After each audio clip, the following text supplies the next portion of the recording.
Cancer's impacted my family since before I was even born, with my older brother's twin sister who was diagnosed with cancer almost 6 months after birth.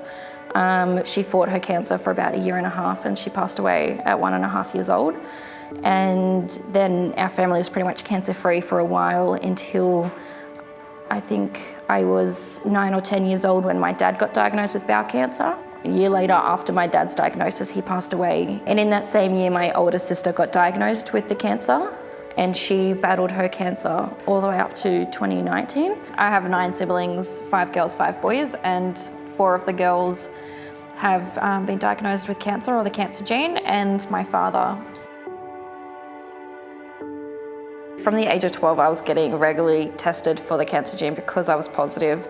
So that took every 6 to 12 months, I was getting tests throughout my body just to make sure nothing's popped up. When I was 17, I had an ultrasound done on my thyroid.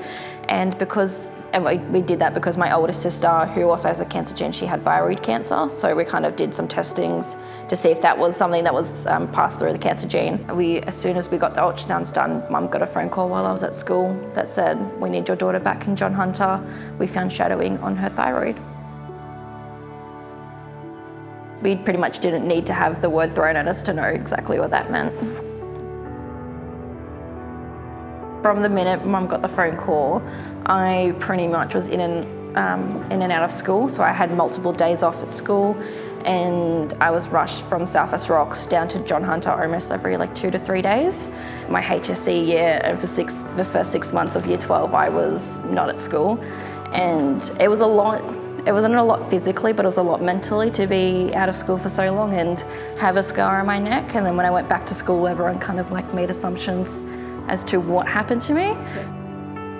We have a saying in my family is that cancer is like sand to the beach to us, because it's always been there, and no matter how much we try and get rid of it, it's not going away.